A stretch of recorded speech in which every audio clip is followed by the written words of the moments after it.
welcome to Stars of Tomorrow.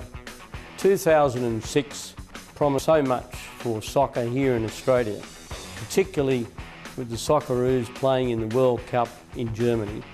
And I want to congratulate Soccer New South Wales and SBS for this innovative, new, exciting program, which is aimed very much at the game's future, and that's the grassroots.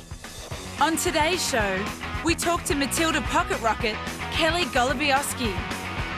We take a look at the game from the referee's point of view.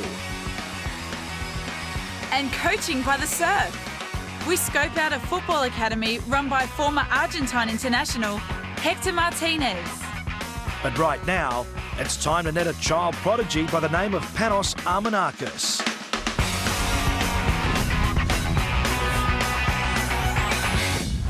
He looks like your normal 7-year-old footballer, but boy, can Panos Armenakis play.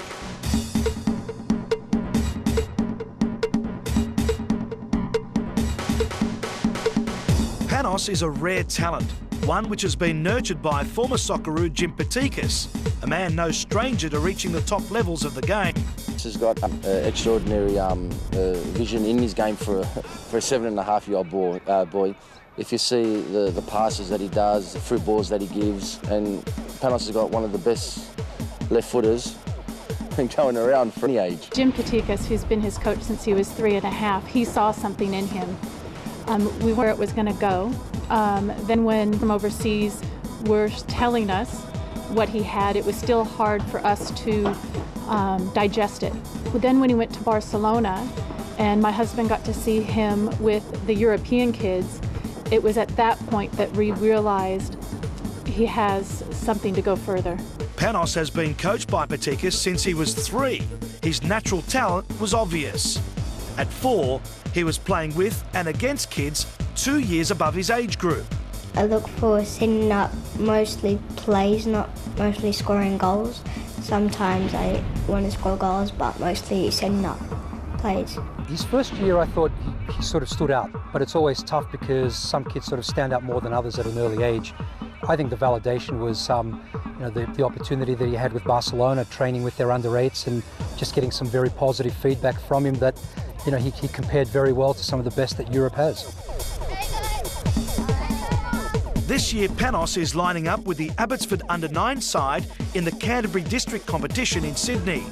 Last season, he scored 32 goals and set up 15. His preferred position is in the middle of the park. Central midfield because I run all around the place and I work hard. He just wants to play football.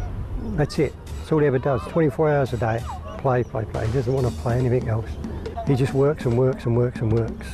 And that's what it's all about. If you do the hard work, this is how good you get.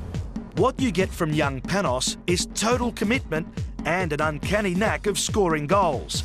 His natural talents have surprised many in the local game, and his skills are also prevalent indoors. It helped me by doing my skills a lot, like rolling the ball over, doing lots of tricks. His tricks on the football field have been noticed in Europe, with 5 big clubs following his progress, including Barcelona, Manchester City and Blackburn. Barcelona, when we sort of spent some time with them, their view was keep us updated. So we continually keep them updated and we feedback from them as to how he's developing and so on. That concludes our first look at Panos Armenakis. We'll see more of him later, but right now, it's time for this week's Curva Coaching.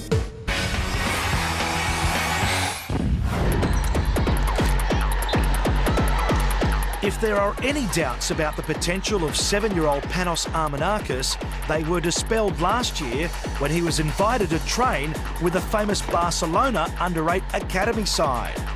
We were in the hotel, we were right across the stadium, right diagonally, and I got to meet all of the players.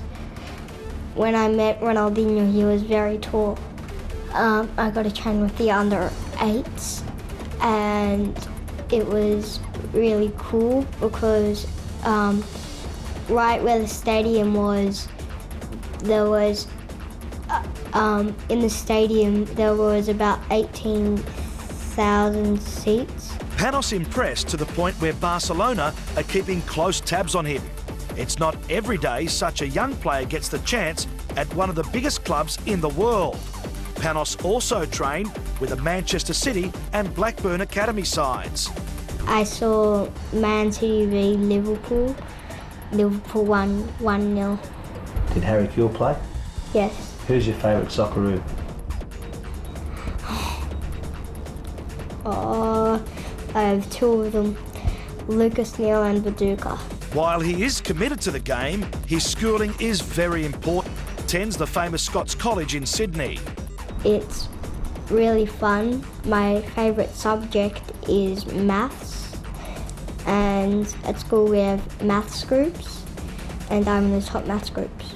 Panos Armenakis is being given every chance to follow his dreams, and hopefully he can go all the way and represent the Socceroos. Right now, what he talks about is winning the chess championship. He loves his spelling test, loves PlayStation, loves going to every birthday party that his friends have. He's just a normal 7-year-old. Yeah, look, I think when you've seen what I've seen overseas in Europe, you see that they've got volumes of training, that they respect the talents of kids between the ages of 7 and 12, which is, I think, one of the things that we're lacking in Australia, and that he could get that volume, that structure with some of the best that Europe has to offer.